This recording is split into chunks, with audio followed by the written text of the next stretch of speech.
Vous avez fait beaucoup de prescriptions de Subutex ces derniers mois. Je suis souvent appelé par des usagers. Salut docteur. Vous parlez des toxicomanes. Docteur! C'est qui, papa? Oui, des toxicomanes. Et méfiez-vous, parce que nous sommes prêts à ouvrir une enquête. Vous avez d'autres questions?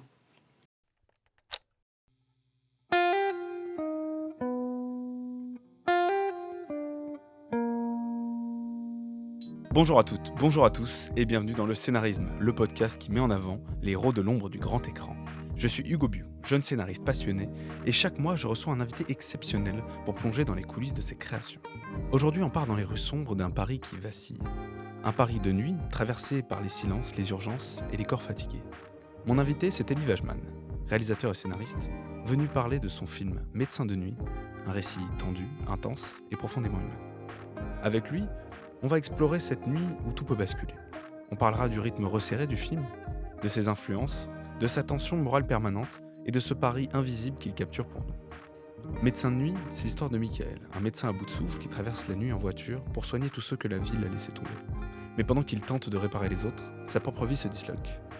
C'est un film sur les marges, sur les choix impossibles, sur la solitude d'un homme face à lui-même, dans une nuit dangereuse. Si le podcast vous plaît, n'hésitez pas à vous abonner sur vos plateformes d'écoute préférées et à nous suivre sur les réseaux sociaux pour ne rien manquer des prochains épisodes. Chaque écoute, chaque partage enrichit cette magnifique aventure dédiée à l'art du scénario. Mais pour l'instant, installez-vous et laissez-vous emporter par ce 6e épisode du scénarisme. Bonne écoute. Bonjour Elie, merci beaucoup d'être venu ici, merci beaucoup d'avoir accepté mon invitation. On s'est croisés sur un plateau. Je suis venu te demander si gentiment tu accepterais de nous accorder une petite interview sur Médecin de nuit, et te voici. Je suis ravi d'être là.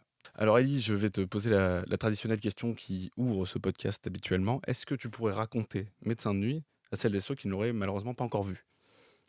Oui, je vais tenter. C'est l'histoire d'un médecin de nuit à Paris qui s'est engouffré dans un trafic de médicaments, de Subutex, pour le compte de son cousin pharmacien. Et c'est la nuit où il va essayer de se libérer des griffes de ce cousin et de s'extraire de ce trafic de médicaments qu'il fait. Ce film, c'est un film relativement court, on est sur du 1h17, et surtout l'intrigue se déroule dans une unité de temps qui est, on va dire, à peu près du 24 heures chrono. Pourquoi est-ce que tu as fait ce choix? Pourquoi est-ce que tu as décidé de partir sur un format aussi court et aussi une temporalité aussi courte pour le récit? Alors, écoute, ça a mis du temps à se trouver. J'ai étrangement mis du temps à trouver que ça allait être. Le récit, ça allait se passer en 24 heures. Dans les premières versions, ça se passait en plusieurs semaines. Et il m'est apparu un jour que j'allais résoudre plein de problèmes de scénario ou améliorer plein de choses en décidant de cette unité de temps qui correspondait aussi très très bien au travail de ce médecin de nuit. Au-delà de cet aspect-là, est-ce que tu n'as pas cherché dans ton écriture une espèce d'épure et d'aller vraiment... j'ai vu dans une interview que tu avais parlé d'un cahier A et d'un cahier B, de scènes primordiales à passer dans le scénario et des scènes qui seraient peut-être plus secondaires ou si on a le temps on les fait. Est-ce que pour toi ça a été vraiment un travail d'aller à l'épure et de mettre exactement ce qu'il fallait à l'écran, pas plus, pas moins, et un film sec comme ça sans fioriture? Je pense que le film, oui, enfin, j'ai trouvé la forme du film à l'écriture, au tournage, au montage. Et en même temps, ça correspondait aussi à l'économie dans laquelle j'ai fait le film, qui est une économie assez restreinte. Et donc, j'avais pas aussi beaucoup de jours de tournage. Et j'avais aussi en tête des films que j'aime bien, des films noirs que j'aime bien. Et comme je m'inscris dans le genre de film noir, l'incidence de l'économie du film noir a une incidence sur la dramaturgie. Et donc ça me plaisait aussi l'idée que ce soit rapide et sec. L'idée d'un film court, est-ce que est-ce que tu conseillerais par exemple à des jeunes scénaristes de partir sur des films sur des unités de temps courts qui n'ont pas beaucoup de pages pour justement arriver sur quelque chose de réalisable et finançable pour s'inscrire dans une économie d'entrée? Oui et non. Oui, je conseille. En tout cas, ce que je conseille là exactement maintenant, vu que je suis en train de produire mon prochain film, c'est que la question de l'économie du film se pose assez vite et de ne pas faire trop de plans sur la comète, de rêver un peu, mais rapidement de voir le concret de ce que ça pourrait être pour pas que ça devienne des années et des années de développement et quand même qu'il y a une vérité qui émerge assez vite de la réalité de l'économie du cinéma français et de comment ça pourrait, pour une jeune scénariste, un jeune scénariste, devenir réalisable, un film. Ceci dit, moi, j'ai un désir de faire des grandes fresques. Donc, l'idée de une heure, un film de 1h20, c'est super. Et la vérité de Médecin de nuit, c'était 1h20. Mais après, je ferai des films plus longs. Celui-là marchait vraiment particulièrement bien sur la question de l'unité de temps et aussi a résolu des problèmes. Si je peux conseiller, si je peux donner des conseils, j'espère que j'en aurai plusieurs, mais un des conseils, c'est que peut-être que d'accélérer l'unité de temps peut résoudre des problèmes et aussi ramasser les choses et donc les rendre plus nécessaires. Toujours dans cette idée du coup de ramasser les choses, de les rendre nécessaires et de les rendre tendues, parce que c'est un film qui est, on va le dire, vraiment tendu. Euh, tu installes ce qu'en scénario on appelle un time lock, donc une espèce de date butoir à laquelle le héros doit avoir réalisé une certaine tâche. Dans l'idée, c'est donné dès le début par Sacha, la compagne donc de Michael, dans ce film, qui lui dit si demain matin tu reviens, voilà, il faut que tu reviennes avec certaines intentions. Et donc, il a entre guillemets toute cette nuit pour trouver des solutions à son problème. Est-ce que c'est quelque chose que tu as conscientisé en amont de l'écriture, de se dire il me faut un time lock, il me faut cette chose qui va faire en sorte que le petit tic-tac soit en permanence dans la tête du spectateur? Oui. Non, bah oui. Bah après, le time lock, c'est vraiment c'est une base, c'est un b.a.-ba, on va dire. Ça m'a beaucoup servi, mais dans mes autres films aussi, j'ai mis des time locks. Moi, j'adore les time locks. Et j'adore les time locks aussi parce que ça rend les choses existentielles. Si tu ne fais pas ça en un temps, tout d'un coup, ta vie, elle peut changer ou pas. Si tu changes pas exactement, donc ça fait que les personnages, ils doivent vraiment se révolutionner, quoi, se transformer entièrement. Et le plaisir de faire ça en une nuit, c'est que tu dois te transformer entièrement toute ta vie en une seule 24 heures, ce qui est comme assez rare. Et ce que, par contre, le romanesque d'un scénario peut permettre. Mais aussi, j'aimais bien dans Médecin de nuit que le time lock soit amoureux. Enfin, qu'il soit pas de l'ordre du polar. Il faut rendre les $50 000 à la fin de la nuit, sinon tu vas mourir. Oui.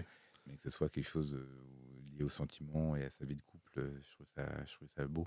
Tu t'en as parlé toi-même de cette unité de temps très restreinte et surtout, pas n'importe laquelle, c'est une nuit. Une nuit, c'est plein de choses. Une nuit, c'est un révélateur moral, c'est la porte ouverte à énormément de dangers. C'est un univers qui est pas anodin. Et comment est-ce que toi, tu t'es dit, je vais me diriger sur un film très nocturne, quelque chose où voilà, c'est quand même une période de la journée qui est assez particulière. La nuit, il peut, on va dire, tout se passer. Bah, écoute, je pense que j'ai un plaisir, j'ai un plaisir de la nuit à Paris, un désir de filmer Paris la nuit, ça c'est sûr, depuis même un certain nombre de temps. Et après, je me suis intéressé à un médecin de nuit. Donc il y a quelque chose qui était évident et que la nuit était carrément dans son intitulé de. Voilà. C'était évident. Et donc je me suis plongé moi-même dans la nuit et j'ai lu aussi autour de la nuit, notamment un livre qui s'appelle La Nuit, qui est plein de textes. Bon titre. Très bon titre, qui raconte plein de nuits différentes et qu'est-ce que c'est que la nuit et comment dans la nuit on s'extrait de la vie du jour et comment on crée un espace qui n'est pas celui en gros on va dire du capitalisme, de la vie de tous les jours qui est vraiment très très lié à la consommation, par exemple. Comment tout d'un coup cette nuit ça devient une parenthèse étonnante. Et que en travaillant sur le scénario, en travaillant sur la matière documentaire du scénario qui est qu'est-ce que c'est que la vie d'un médecin de nuit à Paris, j'ai pu aussi voir comment eux-mêmes, les médecins, étaient carrément contaminés par la nuit comme un endroit à la fois délicieux mais dangereux aussi parce que ça peut rendre addict. Pour écrire ce film, du coup, tu t'es parti dans un genre très codifié, le genre du film noir. Même s'il y a cette espèce de slalom où on doit valider toutes les balises pour faire un film noir, il faut ça, ça, ça, ça, ça. Ça, moi, je suis pas. Ou non, justement. Non, le film noir, moi, je crois pas qu'il faut ça, ça, ça, ça, ça. Je me suis jamais dit ça. Non, non, qu'il y ait une tension, une urgence, quelque chose de vital qui se joue pour un personnage. C'est sûr que le film noir induit une tension. Ceci dit, non, moi j'aime bien le film noir parce que je trouve ça très très beau le nom de film noir et que j'aime bien aussi le côté un peu vague, fumeux, fumeux, comme une sorte de brumeux du film noir. Et ainsi, le film noir permet quand même de faire plusieurs genres de récits Et l'unité film noir me plaît aussi parce on peut avancer, c'est sinueux un film noir. Il y a des codes. Enfin, il y a des codes, il y a des choses qu'on peut retrouver. La question de la ville, par exemple, peut se Mm. retrouver, même s'il y a des films noirs qui se passent dans le monde rural, qui sont hyper beaux aussi. Mais voilà, ouais, la nuit, la nuit, la ville et la question existentielle d'un être pris entre le légal et l'illégal, quelque chose comme ça, qui doit faire des choix. Donc il y a ce premier genre du film noir, et sur lequel aussi je me suis laissé entendre que tu étais aussi beaucoup allé piocher du côté du nouvel Hollywood. Donc quand on regarde un peu le film, on sent plusieurs influences. On peut sentir Mean Street pour ce côté nocturne et toujours à la frontière de l'illégal. On pourrait dire un peu naïvement le parrain pour ce rapport familial compliqué avec ce cousin qui... Il y a une scène qui m'a fait exactement penser à ça, où il lui fait une espèce de bisou, mais c'est un peu le bisou de la mort de Michael Corleone. Et là aussi, il y en a un qui est peut-être un peu plus évident, mais c'est Taxi Driver. Quand tu parlais de brume il y a quelques secondes, ça donne un peu l'image de début de cette grande brume et ce taxi qui émerge. D'ailleurs, tu démarres à peu près par la même chose, sur un véhicule et un homme seul qui attend dedans. Quel a été ton rapport, toi, à ces œuvres? Comment est-ce qu'ils ont, on va dire, guidé, fléché ton écriture, si c'est le cas en tout cas? Écoute, c'est le cas. Après, c'est une des c'est une influence, le New Hollywood, même si c'est un peu imprécis. Certains films, en tout cas, me plaisent. Mais si je suis un peu général sur la question du Nouvel Hollywood, je pense qu'il y a quelque chose qui me plaît entre un désir de raconter un moment existentiel d'un personnage et de le mettre dans un genre qui est souvent, bon, qui peut être un peu autour du film noir, on va dire. Et là, tu parlais de Main Street et Taxi Driver et Le Parrain, qui ont quand même beaucoup à voir avec la question du film noir. Mais donc, c'est cette chose entre une sorte de désir presque intellectuel de faire des portraits de gens qui sont entre deux mondes et qui cherchent un peu leur vérité, dans un moment aussi trouble politique d'un pays, on va dire, d'un pays en tension, hein, parce que la guerre est là, parce que c'est un pays très violent qui est l'Amérique, et en même temps toutes ces questions et sociétales et existentielles au terme philosophique sont saisies par la question du genre. C'est ça que je veux faire, moi. Donc là-dessus, c'est sûr que Hollywood te donne le droit faire des films un peu chelous, pas boiteux, mais on va dire sinueux, genre Conversation secrète, par exemple, des grands portraits existentiels d'acteurs et d'actrices, mais saisis dans un genre, l'espionnage, le film noir, par exemple. Et ça, c'est ce que je veux faire, et c'est ce que je vais faire, j'espère, un long moment. Je ne peux pas envisager un film en général sans le mettre dans un genre. Le film, voilà. Donc dans ce genre du film noir qui est assez précis, toi, tu nous campes un personnage, celui de Michael, qui, qui est habité qui est un personnage trouble, qui est habité par plein de paradoxes, dans le sens où il est à la fois doux mais en même temps violent, il est taciturne mais en même temps très humain. Euh, Comment est-ce que tu as réussi, toi, à travailler le curseur moral et l'empathie que le public pouvait avoir pour un personnage aussi insaisissable? Bah, comment, on va dire, principalement en choisissant un acteur très précis. C'est pas que dans l'écriture que ça se joue. L'écriture, je pensais quand même qu'au fond, il y avait quelque chose d'émouvant chez ce personnage qui se cherche. Je pensais qu'il pouvait être torturé, mais en même temps encore générer de l'empathie.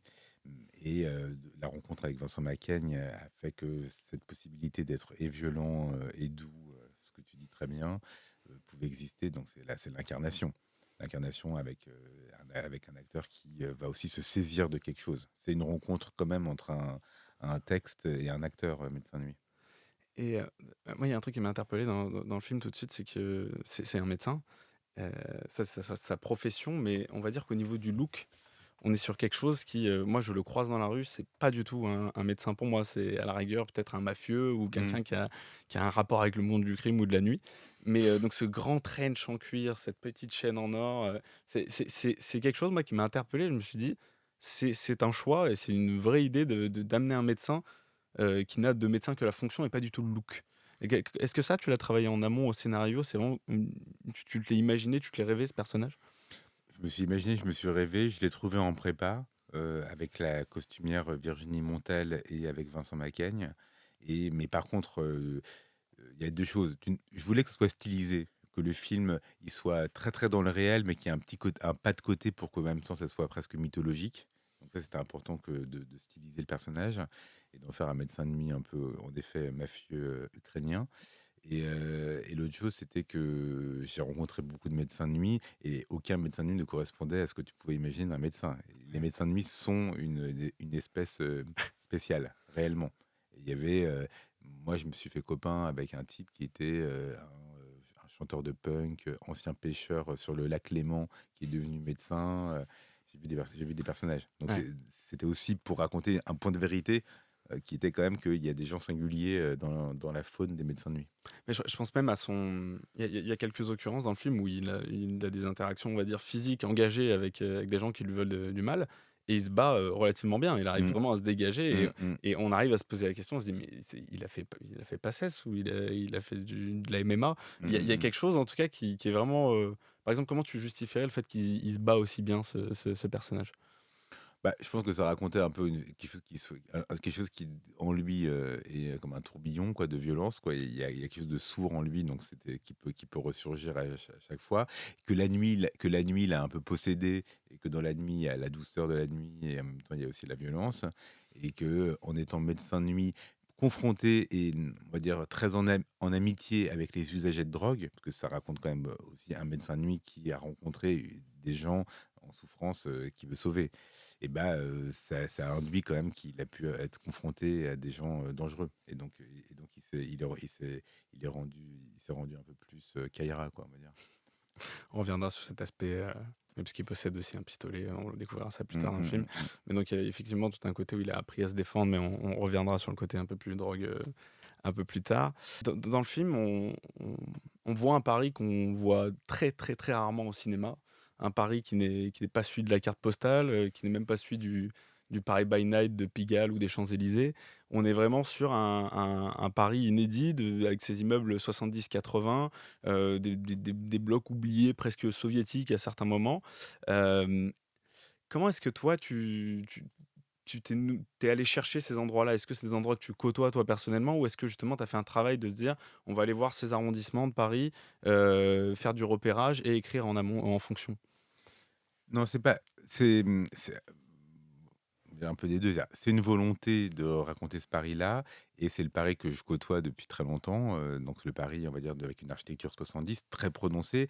Il faut aussi dire que c'est pas, je suis pas allé chercher midi à 14 heures. C'est réellement dans Paris, quoi. Il y a vraiment un gros, gros Paris du 12e, 14e arrondissement, 15e. Enfin, voilà, un peu vers les 13e évidemment, 20e, enfin bref, et un gros Paris quand On va même, vous faire une liste. 70.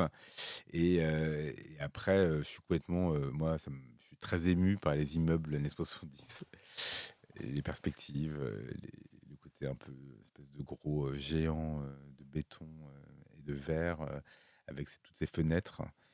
Et j'avais l'impression que je pouvais filmer ces fenêtres. En fait, c'est ça qui me donnait envie. C'était une multiplication de fenêtres et donc d'intimité. Et ce que permet aussi le médecin de nuit, ce qui fait le médecin de nuit, c'est quand même de rentrer dans des intimités. Et moi, très simplement, j'ai fait médecin de nuit pour rentrer dans des appartements.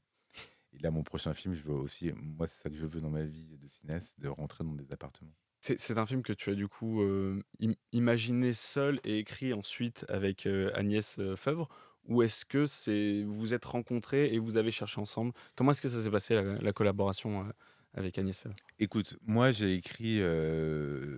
Agnès Œuvre est arrivée assez vite. La forme finale du film, c'est-à-dire en une nuit, je l'ai trouvé tout seul. Avec Agnès, on a beaucoup tourné autour d'un film qui se passait en plusieurs semaines et qu'on n'a pas réussi exactement à monter. J'avais dans l'idée, en fait, au début, de faire une adaptation de Platonov de Tchekhov.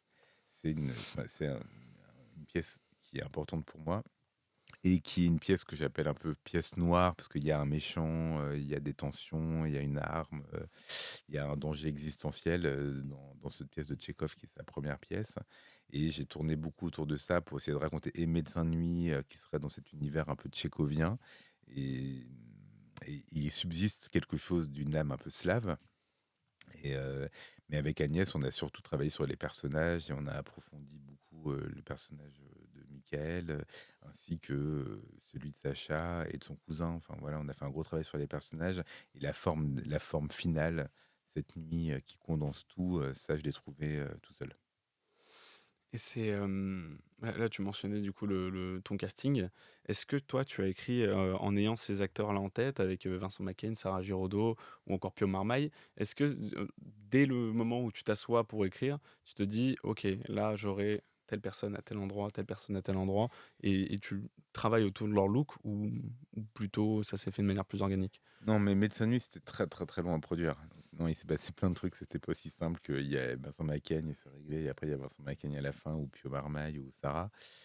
Non, mais non, j'ai commencé à écrire en pensant que c'était quand même un autre acteur que Vincent. Et puis le film quand même se trouvait pas, c'était compliqué, la production, les financements et tout. Et un jour, et Vincent, je lui avais proposé le rôle du cousin, donc de Pio Marmaille. Je voulais en faire un méchant. Euh, et en fait, à un moment donné, au fur et à mesure de nos entretiens avec Vincent, une amitié est née. Et puis après, le film ça a continué, le temps est passé. Et à un moment donné, je me suis dit, non, mais en fait, c'est Vincent pour qui je veux écrire. Et c'était une évidence. Et à partir de ce moment-là, le film a commencé un peu plus à se faire. Mais c'est pas la présence de Vincent qui a immédiatement déclenché les financements. Je dis juste qu'il y a quelque chose de précis qui s'est dessiné et un allié de poids qui est arrivé, un allié, une amitié qui a fait aussi que le film s'est précisé, oui, en effet, notamment sur le look et notamment sur cette idée de candeur et de violence que Vincent pouvait posséder. Parce que ça c'est aussi une question de savoir, pour les aspirants scénaristes qui écrivent, etc. Est-ce que c'est intelligent ou à minima souhaitable d'attacher des fois des acteurs Oui, directement à un script pour justement les financements? oui. Oui. Réponse Oui, simple. non, mais je veux dire, après, il peut y avoir des gens géniaux qui écrivent comme ça, puis on verra, et ça marche aussi. Je sais pas, j'ai lu un truc sur Desplechin, il dit qu'il y a personne, je pense jamais aux acteurs et tout. Bon, après, je pense qu'il dit ça, mais bon, il y a quand même, je crois pas complètement. Mais, mais ah oui, là, pour une aspirante cinéaste, je pense quand même que assez vite, quelqu'un un peu dans tête, c'est très très bien. Là, maintenant, dans l'état actuel du cinéma français d'auteur, entre guillemets, ouais, il faut aller assez vite, je pense. Et aussi, non pas que pour trouver l'argent auprès de Canal, des chaînes ou de la vente sur recette, mais c'est aussi pour avoir un allié. Ouais. Que les acteurs, ils peuvent quand même permettre de rêver un peu, c'est possible, dans un moment où quand tu écris, ça va être très très dur, ça va être dur, à l'avance sur recette, c'est atroce, nanana, et une actrice, un acteur peut t'aider. Ils peuvent avoir, ouais, ce poids qui... Ce poids et un poids moral, et, Ouais, et une bonne vibes, c'est important important, pour croire dans un projet.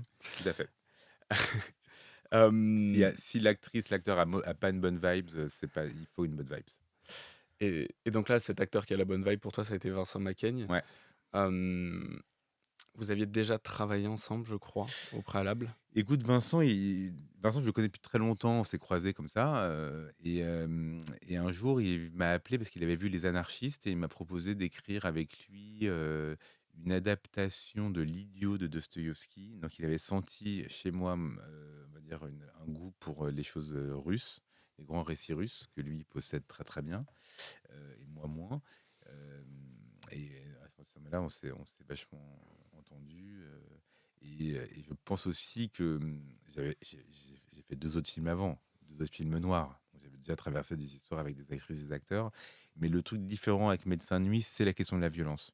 Je pense en effet qu'il y a quelque chose il y avait une mélancolie, une douceur qui m'intéressait beaucoup dans Alia et Les Anarchistes, qui sont des films âpres mais mélancoliques. Et Médecin de nuit a en plus de ça un passage à l'acte violent. Hmm. Et c'est bien. Tu t'en parlais tout à l'heure de ce métier de médecin de nuit, et tu disais que tu avais rencontré des personnages fantasques. J'en déduis donc que tu as enquêté, que tu as suivi des médecins de nuit dans leur tournée. C'est une vie étrange, c'est une vie qui est à mi-chemin socialement, j'entends, de faire des nuits. Ça permet pas forcément d'avoir une vie sociale très épanouie, c'est un petit peu complexe. Et ils ont aussi ce rôle un peu de veilleur, de dernier lieu d'humanité dans la nuit, qui est quand même un environnement un peu étrange. Euh, Comment est-ce que toi, tu as vécu cette supposée, je suppose que tu l'as fait, cette immersion, ce travail avec eux, à les suivre et à observer qu'est-ce que tu en as appris, qu'est-ce que tu as vu chez ces gens? Écoute, non, ta question est super et très bien formulée. Heu, Moi, j'ai écrit des films pour faire des enquêtes documentaires. n'y a pas un seul où il faut qu'il y ait une enquête documentaire. Sinon, j'ai rien à écrire. Donc voilà, mais médecin de nuit, je l'ai écrit aussi pour rencontrer des médecins de nuit. Il y avait quelque chose de parfait pour moi qui était de rentrer dans des appartements, comme je dis, d'être dans Paris, parce que les médecins de nuit, c'est comme Paris, hein. Ça n'existe pas dans d'autres villes, hein. C'est vraiment particulièrement Paris. Et dans des quartiers, des quartiers populaires de Paris. Là, en tout cas, ceux que j'ai croisés, tu peux être dans le 16e, évidemment. Et je suis allé d'ailleurs dans le 16e. Et j'ai adoré aussi. J'adore le 16e aussi. Mais écoute, qu'est-ce que j'ai vu plein de choses. D'une part, je tiens à rendre hommage au médecin qui m'a ouvert les portes, Fabrice. Il m'a vachement aidé. Donc, j'ai vu qu'un médecin. J'en ai vu plusieurs avec lui. On a croisé, on allait dîner la nuit avec les médecins de nuit. J'ai rendu compte que c'était très ritualisé, qu'il y avait à Place Voltaire un café où ils mangeaient à 2h30 du matin. Ils se racontent des anecdotes. Donc vraiment, moi, j'étais là pendant des mois, hein, à écouter ce qu'il racontait et tout. Je l'ai suivi dans ses périples et je me suis rendu compte que, par exemple, la moitié des gens qui voyaient, ils donnaient des Lexomil. Et en fait, la ville était très angoissée. Et c'était quand même quelqu'un qui allait aussi, on va dire, désangoisser la grande ville qui est Paris. Et après, ce que j'aimais aussi, ce que tu dis un peu sur la question de la nuit, d'être gardien de la nuit, quand tu étais à 3h du matin dans une rue au fin fond du 12e arrondissement, que tu étais absolument seul, en effet, il y a quelque chose de super héroïque et je pensais beaucoup à Batman. Et c'est aussi pour ça que Vincent, je l'ai habillé en noir avec la chaîne et tout. J'ai toujours eu Batman en tête. C'est mon personnage préféré. J'avais pas du tout pensé à Batman, mais maintenant ça donne un tout autre éclairage au film. Et c'est très intéressant tout ce côté aussi, je trouve, à travers le film, ça se ressent, ça transpire. Chaque patient qu'ils vont voir ont quand même ce dénominateur commun de l'angoisse. Il y a quelque Mm. chose de poisseux, de stressé. Et ta Mm. formule de déstresser la grande ville, je trouve, Mm. on le ressent vraiment dans le film. Quelqu'un qui prend le pouls de la ville, le médecin de nuit, et la nuit, c'est l'endroit aussi où se réexpriment les peurs les plus enfouies. Et après, les grandes villes, Paris, contient aussi beaucoup de solitude. Ça, je l'ai vachement vu et j'ai essayé de le transmettre avec beaucoup d'humanité. Et là, tu as dit poisseux, mais moi, je pense que mon film, il n'est pas poisseux. Je voulais pas faire un film glauque, poisseux, bizarre, avec que des gens chelous, hyper tristes et Mm. tout. J'avais envie que ce soit quand même mesuré aussi. Tu peux voir la solitude d'une dame qui n'est pas forcément dans une misère absolue, mais sa solitude déjà suffirait à se dire qu'il y a quelque chose qui déconne un peu, et notamment sur la question, en effet, des fois d'un manque de contact humain dans ces grandes villes. Et t'évoquais là tout à l'heure, c'était intéressant cet aspect quasi documentaire, presque comme un prétexte de j'ai envie de faire du documentaire pour voir un peu les gens inspecter des parties du pays et de la ville. Oui. Euh, Ce qui est assez intéressant dans Médecin de nuit quand on l'observe, c'est qu'il y a tout un côté très voyeuriste de s'introduire chez les gens comme ça. Parce qu'en même temps, le cinéma est un art voyeuriste. Mais ça se transmet même, je trouve, dans le look où il y a les scènes de nuit dans la rue, on va dire dans l'action, dans le jeu, sont très. On a ces lumières qui bavent un petit peu, cette espèce de filtre Black Promist un peu magique, onirique. Et de l'autre côté, dès qu'on est dans un appartement, il y a quelque chose de, je dirais pas chaleureux, mais quand même, il y a une lumière qui est différente. C'est quelque chose de plus, vraiment documentaire. On est quasiment sur. Et ma question, donc, c'est plus une observation. est-ce, est-ce que c'est quelque chose que tu avais réfléchi en amont au scénario en te disant, il va falloir, je pense, pour appuyer les faits, splitter un petit peu les scènes d'appartement de patientèle et les scènes, on va dire, de la nuit de Batman. Je pense. Beaucoup de choses. Non, non, mais c'est bien. Non, mais c'est super. Non, mais sûrement qu'il y a quelque chose de cet ordre-là. Moi, ce que je peux dire, c'est pas vraiment une réponse à ta question, mais en tout cas, je peux dire que le film s'est fait dans une économie et dans une rapidité telle qu'on a fait très très peu de lumière. Donc, j'ai vraiment utilisé, on a utilisé, le chef opérateur qui s'appelle David Chisalet a utilisé les lumières de la ville pour faire son style, voilà. Et aussi, à l'intérieur des appartements, la lumière correspond aussi à la vérité des appartements, parce que on est rentré dans des appartements des fois tels quels, on a Ouais. on a fait aucune intervention, ou ou alors juste au cadre, on enlève un truc qui nous paraît un peu en trop, mais Mm. c'est vraiment des appartements de vrais gens. Et aux 80% des gens qui les visitent, les patients, ce sont des patients qui habitent dans les appartements. C'est pas des acteurs. On a fait coïncider des vrais patients avec leur appartement qui ont accepté de jouer. Donc, si tu veux, la lumière, j'avais un projet de lumière, j'avais un projet de lumière qui serait, on va dire, une lumière froide, avec aussi un Paris qu'on connaît très chaud, avec aussi le fait que depuis 10 ans maintenant, le Paris chaud est remplacé par les LED. Mm. Et on a fait des repérages où on était dans les rues avec des LED qui permettaient la lumière froide. Ça, c'est un vrai parti pris, un grand parti pris. Et, donc, c'est la rencontre entre un truc que je voudrais styliser et le réel documentaire. Et c'est ça Médecin de nuit. C'est intéressant parce que je me souviens à l'époque, là c'est une anecdote purement personnelle, mais moi ce qui m'avait motivé à aller voir ce film, c'est que j'avais entendu un podcast que je suivais beaucoup qui m'avait sorti des super critiques de ce film. Et je me suis dit, et il parlait justement de tout cet aspect de vous avez jamais vu Paris filmé de cette manière, avec des lumières vraiment très étranges, très quasi un peu magiques. Et ça m'avait intrigué. Et donc sur la promesse même, c'est pas très podcast de scénario ce que je suis en train de raconter, mais sur la promesse même d'une lumière et d'un Paris un peu étrange, ça m'avait motivé de voir autre chose qu'un Paris très jaunâtre sur des façades haussmanniennes. Et donc ça a été pour le coup la clé pour moi pour aller Mais voir c'est ce bien. film. Et au final, aucun regret. Non, mais c'est sûr, c'est sûr que j'ai comme ambition de filmer Paris. Il n'y a pas de doute que Paris m'inspire énormément. Et je dis même des fois avec un peu orgueilleux que je veux même sauver Paris. Je veux sauver Paris, en ce sens où je veux raconter des histoires. Les films noirs me permettent de raconter des secrets. C'est ça, moi, mon boulot, c'est de raconter des secrets. Le médecin de nuit, il rentre dans des secrets, l'intimité des gens. Et moi, suivant le médecin de nuit, je peux aussi accéder aux secrets. Et le film noir, ça a toujours eu à voir avec un secret de la ville. Et donc moi, en disant encore cette ville qu'on sent épuisée par le cinéma, mais aussi par la modernité, et ben moi je dis non, quand même, il y a encore des secrets. Il y a des médecins qui font des trafics bizarres et ça existe encore. Il y a des gens dans des ruelles qu'on ne soupçonne pas. C'est pour ça aussi que je suis attiré je suis très attiré par les arrondissements où il se passe pas grand chose. Genre le 12e arrondissement, pour moi, je me dis, ok, cinéma, c'est 12e. Tu me mettrais à Hôtel de Ville, je suis foutu. Je n'arriverai à rien à filmer. J'habite à Hôtel de Ville. Ça J'arriverai- t'intéresse pas? Non, ça m'intéresse pas. Le 15e, Voilà. on peut Et avoir après, le 15e et après qui est tu dis, intéressant. 15e, j'adore. C'est- 15e, c'est un vrai endroit où. Qu'est-ce qui se passe à ce troisième étage de cet immeuble énorme qui est derrière cette cour où il y a encore un immeuble énorme et qu'est-ce Ouais, qui se passe là et c'est qui habite là et qu'est-ce qui lui arrive? C'est ça que j'aime. c'est le mystère. Voilà. Et après, tu disais un autre truc qui n'a rien à voir, qui était, c'est pas très scénaristique de parler des lumières et tout, mais moi, ce que je crois en tout cas sur la question du scénario, c'est que c'est de la mise en scène, un scénario. Il faut faire de la mise en scène. C'est comme ça que tu l'emportes.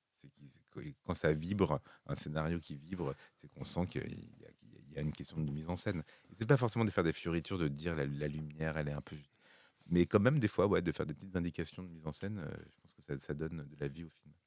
Dès le début du film, il y a cet entretien entre le personnage de Vincent Macaigne et on va dire les autorités médicales. J'ai pas le terme exact, je suis désolé. Non, mais c'est ça. Mais qui lui explique donc faut qu'il fasse attention avec ses prescriptions de Subutex. Donc il y a un substitut de l'héroïne, si je dis pas n'importe quoi, c'est un petit peu l'idée. Oui.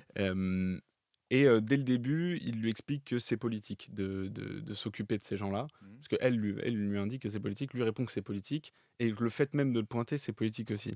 Le cinéma est politique, je n'apprends rien à personne. Est-ce qu'à un moment, toi, tu as voulu flirter ou du moins observer un peu le cinéma social en mettant en lumière donc ces invisibles, ces gens qui sont addicts au Subutex, à l'héroïne, et encore plus intéressant, ceux qui leur permettent, on va dire, de se droguer sans danger et font, entre guillemets, le sale travail, et je mets des grands guillemets là-dessus, que ne font pas les autorités qui devraient faire ça. Ouais, bien sûr. Alors, les autorités, elles le font. Ouais. Il y a plein de trucs à régler, j'imagine, à améliorer et tout, mais quand même, il y a une salle de shoot à Paris, ce qui n'était pas le cas avant, donc il y a eu quand même des trucs qui ont bougé. Écoute, oui, enfin, que la société, que le film traverse des questions de société, évidemment, que le film traverse la question de l'addiction, c'est un de mes thèmes probablement, même en tant tant que cinéaste, il y a un truc qui m'intéresse, c'est cette question de l'addiction qui raconterait un truc de la modernité et aussi de l'existence heurtée. Euh, et pour ce faire, j'ai suivi des médecins de nuit, mais j'ai suivi aussi des associations qui s'occupaient des usagers de drogue, notamment les fumeurs de crack. J'ai distribué des pipes à crack, du matériel d'inhalation, on dit, mais aussi des seringues pour les gens qui sont les injecteurs. Et donc là, j'ai vu aussi ce qui reste de Paris. Quand les gens, évidemment, rentrent dans leur bureau et tout, qu'est-ce qui reste à Paris? Bah oui, il y a des gens, il y a des gens qui sont en manque, il y a des gens qui vivent des drames. Et c'était important pour moi de les accueillir dans le film. Et comment est-ce que du coup, là, tu donnais quelques petits indices. Comment est-ce que tu allais faire ce travail de recherche justement sur le Subutex précisément? Le fentanyl peut-être moins, c'est évoqué un moment dans le film, mais Le Subutex, écoute, j'ai lu des articles, j'ai compris qu'il y avait quelque chose autour du médecin, du médecin de Subutex. J'ai assisté à deux grands procès à Metz de médecins qui ont été accusés d'avoir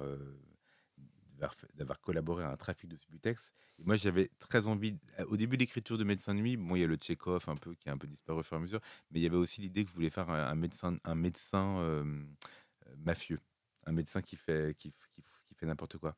J'adorais ça. J'adorais cette idée. Il y a un film avec Linda Fiorentino, un film noir, années 90, où il y a un médecin qui deal de la cocaïne, qui prend de la cocaïne de médicaments cocaïne et qui. J'adore les médecins, Marlou.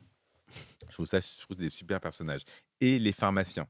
Trop chelou. Pharmacie, on sait jamais ce qui se passe. C'est bizarros, les pharmaciens. Il y a tout un monde derrière, le bordel et tout. J'adorais les pharmaciens et j'adorais l'idée qu'ils soient aussi très très proches de la drogue. Parce Mm. qu'ils dealent quand même, c'est comme des dealers de drogue, les pharmaciens, c'est avec les médicaments.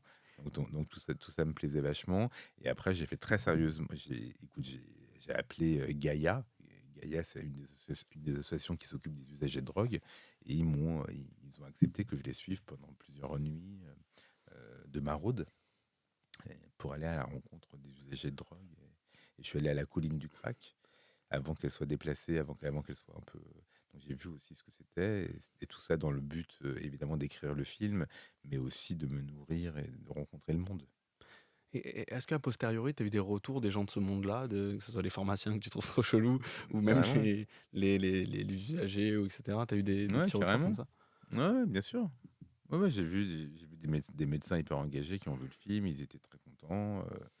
J'ai vu des gens qui étaient moins contents sûrement, mais est-ce que ça fait parler? Ah non, non, je me suis confronté. Après que des usagers de drogue qui aient vu le film, genre des fumeurs de crack qui ont vu mon film, j'en ai pas vu beaucoup. Ah, Ouais. mais par contre, j'ai parlé longuement avec des usagers de drogue, avec des fumeurs de crack, des inhalateurs, et notamment cette question qu'en 2000, il y a eu et qui m'ont raconté des secrets de Paris. Et notamment telle pharmacie à Nation en 2000, complètement dingue, où il est arrivé des trucs de ouf, où le pharmacien est un énorme dealer, mais carrément. C'est ça que je voulais faire. Et après, j'ai fait un gros travail sur les pharmaciens, j'ai vu plein de pharmaciens, et j'ai eu 1000 histoires. 1000 histoires, je pourrais écrire un petit bouquin de 100 pages. Guide des pharmacies de Paris, dans lesquelles il ne faut Voilà, pas maintenant aller. c'est beaucoup plus compliqué, mais ils ont des cahiers, hein, ils ont des cahiers quand quand ils donnent des drogues très fortes. Il y a toute une procédure intéressante, mais qui rend aussi la chose très romanesque. T'en parlais un petit peu tout à l'heure dans ce rapport, on va dire, que le timelock soit amoureux. Ce qui est intéressant à observer dans ce scénario et dans ce film a fortiori, c'est qu'il y a quand même une idée de dilemme, et il y a une formule qui, je trouve, résume bien ce film. C'est l'histoire de quelqu'un qui doit résoudre sa vie en une nuit. Et ça amène du coup toute une force de dilemme avec, donc il y a un dilemme entre rester avec sa femme avec qui il a des enfants, ou succomber à la passion qu'il a avec son amante, rester dans une sorte de magouille avec son cousin, dans l'illégalité, ou alors essayer de se ranger avec ces fameux médecins sociaux dans la légalité et dans les clous. Où est-ce que toi, tu es allé chercher ces dilemmes-là? Est-ce que c'est des choses qui t'animent personnellement, ou qui sont... Est-ce que tu es allé les chercher dans de la recherche, ou est-ce que tu as fait une espèce de croisement de choses entendues, etc. Ouais, c'est un mélange, c'est un croisement de choses entendues.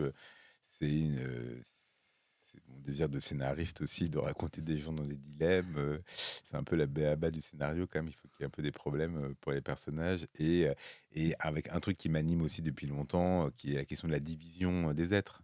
Comment on est divisé. Et là, le médecin de nuit, ça marche bien, parce qu'il y a le jour et la nuit aussi. Ouais, il est très divisé entre le jour et la nuit. C'est aussi donc, voilà, non, moi c'est ça, c'est cette question-là, d'être morcelé. Mon premier film s'appelle Alia, avec Pio Marmaille, et c'est l'histoire d'un dealer de drogue. Et je disais toujours, au fond, le dealer de drogue qui va donner des sachets de cocaïne dans plusieurs appartements, parce que c'est un livreur de drogue. C'est un film qui a 12 ans, donc il est assez précurseur de mode maintenant de consommation, d'achat. Bref, je me disais qu'il donnait des petites parties de lui et il était en train de s'effondrer en enlevant un peu des parties de lui dans tout Paris. Et voilà, donc c'est ça, c'est ça que je raconte. Et là, le médecin de nuit aussi, il est très très morcelé, quoi. Et donc il faut qu'il se réunifie. Et le film noir marche très très bien quand même aussi sur la division, et notamment le fait que les grands maîtres du film noir aient utilisé si bien la lumière, et en prenant des choses aux expressionnistes allemands, on voit bien que l'ombre, la lumière racontent aussi comme des divisions intérieures des êtres. Là, depuis tout à l'heure, on évoque des petites techniques narratives, parce que ça reste un podcast de scénario. Oui, mais vas-y, j'adore, moi, Et- j'adore. Je voue un culte au scénario. J'adore le scénario. Et donc, dans l'idée, on avait quelque chose de. Donc, on parlait de time lock, on parlait de ces dilemmes qu'il fallait mettre, etc., à l'intérieur d'un scénario. Il y a un truc, enfin, un outil de scénario que je trouve brillamment utilisé dans le scénario de Médecin de nuit, c'est la notion de blindside, d'angle mort, ce truc que tu vois pas venir, et qui, au final, ce dans quoi le personnage croit le plus, et qui finit par s'effondrer sous ses pieds. L'idée, c'est pas de spoiler le film, donc je vais marcher sur des œufs avec ça. Mais disons que dans ce film-là, il y a une croyance dans laquelle le personnage base quasiment toute son évolution au cours du film, qui finit par s'effondrer. Bon, là, j'en dis pas trop, ça va, c'est correct. Et on va même dire qu'il y a un deuxième blindside qui arrive derrière, qui est lui plus, voilà, qui est le retour de quelqu'un qu'on pensait pas voir revenir, et les conséquences que ça a derrière. Est-ce que toi, c'est quelque chose que tu balises vraiment, ou est-ce que tu as cette forme d'écriture? Souvent, quand je parle avec des scénaristes, ils me disent non, moi c'est assez organique, au bout d'un moment je trouve quelque chose. Ou est-ce que toi tu te dis alors tel point, tel endroit, le midpoint, il faut qu'on ait ça, le blindside 1, blindside 2, le climax là. Est-ce que oui, le mot baliser était plutôt Non, bien choisi. mais écoute, non, je serais comme les autres scénaristes. Je dis pas que c'est organique non plus, mais je pense que ça se trouve, voilà, ça s'est trouvé à force de réécriture, d'écriture, de réécriture. Maintenant, là, entre Médecin de nuit et celui-là, il s'est quand même passé 4 ans. Je pense que là, maintenant, là, dans ce que j'écris, je réfléchis plus comme ça quand même. Ouais, avec des blindside, je sais pas trop ça. J'aimerais bien, j'espère qu'il y en a un dans le prochain qui te plaira. Je sais pas à quel point il y en a. Mais par contre, ce que je sais, c'est que j'adore parler en actes. Hmm. Bon, c'est simple, mais les actes m'aident énormément à réfléchir bien, bien. Ouais, ouais. Mais tu vois, c'est marrant, c'est que j'ai fait une formation, j'étais à la FEMIS. Ouais. J'ai même pas fait une formation à la FEMIS, j'ai fait de la FEMIS en scénario quand même pendant Ouais. 4 ans, c'était hyper long. C'était super, mais c'est vrai que des techniques scénaristiques, un peu comme tu dis, là que tu as l'air de bien maîtriser, que je maîtrise moins bien que toi, et bah ça, on n'a pas trop eu. Ah ouais. Et j'espère que maintenant, oui, bah, Mais parce qu'est-ce que qu'on vous apprend à la Fémis alors? non, Dites-nous, à la on veut FEMIS, savoir. à la FEMIS, il y a à la FEMIS, nous, dans notre génération, je pense qu'il y a des trucs techniques qu'on n'a pas appris, et c'est un manque. C'est pas forcément un manque pour devenir un bon scénariste, parce qu'il y a quand même beaucoup de gens qui sortent de la FEMIS et n'ont pas fait ça, et les gens sont hyper forts. Donc il y a quand même quelque chose qui sort de la FEMIS. Je vais dire un truc positif. Mais, c'est pas une question de professionnalisme de pas savoir ça, c'est une question de plaisir. De plaisir, simplement. La jouissance d'utiliser tous les moyens dramaturgiques pour arriver à ses fins. Et ça, en fait, on nous a quand même privé d'un petit truc un peu de plaisir, de maîtrise, de technicité, qui génère, à mon sens, du plaisir. Parce que le scénario, il faut que ça soit aussi un endroit de jeu. Donc, la FEMIS comptait sur des jeunes gens, des jeunes femmes et des jeunes hommes qui sont pleins d'élan, de talent et d'imagination et de poésie, et que en travaillant, en refaisant, quelque chose allait arriver de l'ordre d'un scénario qui respecterait des règles. Mais c'est qu'un chaos comme méthode, ça marche. Dixit, Rebecca Zlotowski, Julia Ducournau et des gens merveilleux qui ont fait des scénarios de ouf. Maintenant, c'est un peu empirique. Toi, tu retravailles beaucoup tes scénarios, t'es quelqu'un qui Bah, réécrit énormément. moi, je réécris énormément. Moi, j'adorais arriver très très vite à une super version pour que ça se passe en 1 an et quelques une production, mais c'est pas le cas. Mais ça va peut-être aussi. Voilà, j'ai avancé. Ça va peut-être aller un peu plus vite des scénarios maintenant. Mais là, même mon prochain film que je vais tourner, et c'est génial, dans quelques mois, mis beaucoup de temps à trouver le scénario. C'est normal. C'est une grande traversée. C'est pas que juste, il y a des problèmes de scénario, c'est que tu dois résoudre des problèmes de scénario, tu dois aussi contenter des gens, faire une sorte de synthèse, nanana, pour arriver aussi à financer le film. Et puis, cette longue traversée te permet aussi de posséder quelque chose du film et après pouvoir le recracher, parce qu'après tout, mon métier, c'est de le mettre en scène. Pour le cas de Médecin de nuit très précisément, comment ça se passait, toi, une séance d'écriture? T'étais avec ta co-scénariste, vous travaillez comme ça toute la journée, vous avez une plage horaire précise? On aime bien dans ce podcast avoir la C'est cuisine hyper bien. interne un peu. Ah ouais, j'adore. J'adore aussi la cuisine interne, les scénarios. C'est très mystérieux comment écrire un scénario. Je comprends très très bien Et tu aimes le mystère. ton projet. Écoute, avec Médecin de nuit, on faisait des séances, pas d'une journée, une demi-journée. Et après, après j'écrivais. Et après, Agnès a beaucoup relu et commentait. Mais c'est quand même moi qui l'ai écrit. Enfin, moi, quand j'écris avec quelqu'un. J'ai écrit avec 2 films avec Gaël Massé, c'est une grande scénariste, mes 2 premiers longs métrages. Et là, j'ai écrit avec un homme qui s'appelle Vincent Sornaga. Mais comme à un moment donné, je dois traverser les dialogues, les didascalies, c'est moi. Et tout en racontant aussi, enfin, tout en devant discuter. Mais c'est des séances assez courtes. Ouais. Et c'est beaucoup d'écriture à la maison. Et après, c'est des renvois. Et Ouais. c'est beaucoup de discussions qui mèneraient à la vérité dans un style socratique. Donc ça te sert comme ça de, on va dire, peut-être pas de valeur étalon, mais d'avoir une espèce de balle sur lequel ce renvoi de balle qui est nécessaire et qui, malheureusement, quand on écrit seul, est un peu Ouais, complexe. C'est d'avoir quelqu'un qui te dit, ah là, je trouve que tu vas sur un truc qui est pas du tout ce que tu veux raconter. ouais. Là, t'étais Mais pas trop en fond. plus que ça, c'est pas que juste un renvoi et que moi. Non, mais si quelqu'un a une super idée, non, c'est une Oui. vraie discussion. C'est pas moi qui propose et l'autre renvoie, ah, mais ça, non, la personne peut proposer. Moi, j'adore le scénariste qui propose une scène en entier, mais moi, je suis à fond. Non, si c'est bien, je prends. Dans mon souvenir, par exemple, un film que j'admire qui est La Sentinelle de Arnaud Desplechin, Mm. film vraiment à regarder pour tous les auditrices, auditeurs, parce que le scénario est quand même hallucinant. Et c'est un film très très long, pour le coup, il n'est pas à l'arrêt, il dure 2h20. Film d'espionnage, film générationnel, film existentiel, film noir, film fantastique. Il traverse beaucoup de genres, mais c'est le film d'espionnage qui permet quand même qui soude un peu tous ces genres-là. Et bah, je pense que Desplechin a commandé des scènes à Noémie Lvovsky et à Pascal Ferrand, qui ont écrit, ou même peut-être relus par Sophie Filière, donc ses camarades de la Fémis, qui ont repris des scènes, qui les ont pris en entier. Moi, je trouve ça hyper bien. T'as écrit un truc un peu trop fourmillant, et des fois tu te dis, putain, cette scène, ça a l'air bien, mais j'ai pas trop l'idée, c'est quoi l'argument? Tout ça, tu le files à quelqu'un d'hyper brillant qui Mm. te l'écrit, et après tu le fous dans ton truc, parfait. Des belles méthodes de travail, en somme. Ouais, un poil bordélique. Mais là, le dernier film, enfin, j'en parle 2 secondes juste sur la méthode de scénario. On a fait, des schémas, on a fait des post-it, on l'a fait hyper sérieux. Ça s'améliore au fur et à mesure de l'écriture, les méthodes de travail de scénario. Médecin de nuit sort le 16 juin 2021. Juste avant ça, Médecin de nuit est sélectionné en compétition à Cannes. Malheureusement, c'est l'année où il n'y a pas Cannes.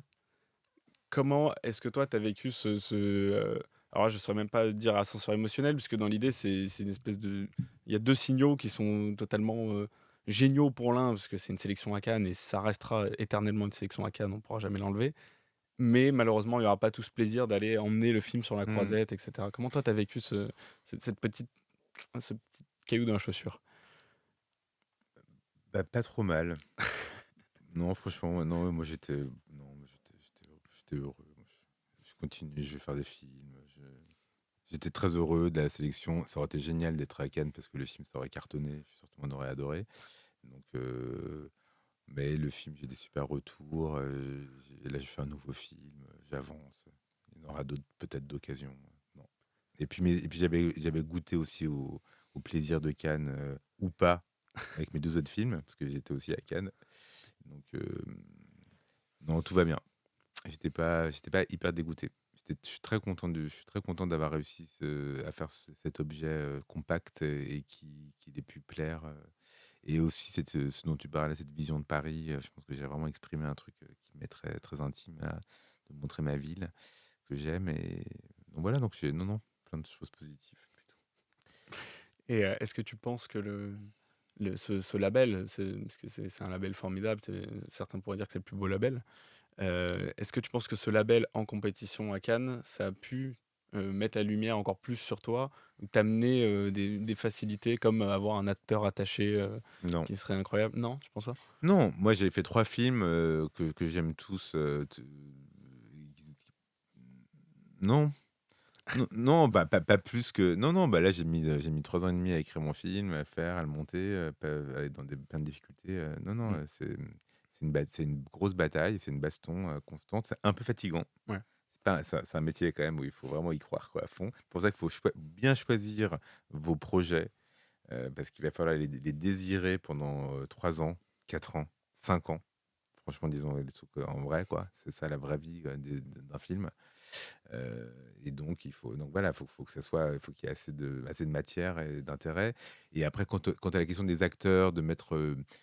Moi, je pense que certains acteurs avaient vu à quel point je prenais du plaisir à diriger des gens. Donc, j'imagine ils doivent se dire, et ils ont raison, que entre mes mains, ils vont bien jouer. Et c'est parce que même si là on parle de scénario et tout, après ça va quand même être incarné par des actrices et des acteurs. Donc il y a intérêt à aimer les actrices et les acteurs. C'est ça quand même la matière la plus importante de tout, d'après moi. Au-delà des turning points élaborés, c'est est-ce que ça va jouer avec les tripes et l'âme. On se dirige tout doucement vers la fin de ce podcast. Vas-y. J'ai réussi à te faire parler presque 1 heure. Tu en doutais? Non, non, mais On l'a fait. je suis chaud maintenant, là, je commence. Tu peux C'est le relancer. début, là. Ouais, On y c'est le début. Ma question, on en a parlé un peu en filigrane tout le long de ce podcast. C'est quoi la suite pour toi? Quel est le prochain projet? Si tu peux si tu veux garder le secret, évidemment, j'entends, mais en tout cas, quel est ton quotidien sur ce futur projet? Bah, écoute, j'ai écrit pendant un certain temps un film, en gros, Médecin de nuit, j'ai expérimenté le côté violent, film noir, les traits un peu plus forts que ceux d'avant, et la question un peu slave et Tchekhov quelque part. Et donc là, j'ai assouvi vraiment mon désir qui était de travailler autour de Platonov, cette pièce dont je vous ai parlé il y a quelques minutes. Et donc là, c'est l'histoire et l'addiction au jeu. Enfin, là, je pousse les curseurs encore de tout ce que j'ai fait, c'est-à-dire Paris, l'addiction et Tchekhov, et quelque chose d'un peu fiévreux, slave, juif et russe. C'est une manière un peu comme ça. Ce serait mon Paris. Et donc, c'est l'histoire d'un metteur en scène de théâtre qui est addict au jeu et qui perd tout l'argent de sa mise en scène de Platonov au casino. Et en rentrant en répétition alors qu'il n'a plus rien, qu'il ment à tout le monde parce qu'en fait la pièce n'aura pas lieu parce qu'il n'y a plus d'argent, qu'il a tout pris de la compagnie, il va rentrer dans des parties illégales de poker pour essayer de regagner l'argent tout en se plongeant dans Platonov et dans ce personnage hyper touchant, hyper cabossé, hyper fiévreux. Et donc c'est cette quête d'argent et en même temps de Platonov. C'est ça mon prochain film. C'est génial. On a hâte. Et ben, Avec Pio Marmaille. Ah, le retour. Ouais, le retour, ça va devenir mon acteur. Ce sera le 3e long métrage avec Pio. Ça se passe toujours bien. Bonne ambiance. On va voir.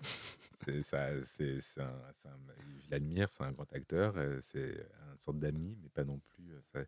Il faut toujours, je sais pas comment dire, on va travailler, ça va être très, très sérieux. Mais notre collaboration va être très belle, j'en suis sûr. Elie, merci beaucoup d'être venu. C'était un plaisir. Pareil. Merci à toutes et à tous d'avoir suivi Le Scénarisme. J'espère que cette discussion autour de Médecin de nuit vous aura inspiré et offert des clés précieuses pour mieux comprendre l'art de raconter des histoires. Pour ne rien manquer des prochains épisodes, pensez à vous abonner sur votre plateforme d'écoute favorite et à nous suivre sur les réseaux sociaux. Vos écoutes et vos partages aident énormément le podcast à grandir et à toucher un public toujours plus large. De notre côté, on se retrouve le mois prochain avec un invité passionnant. D'ici là, portez-vous bien, restez curieux et à bientôt dans le scénarisme.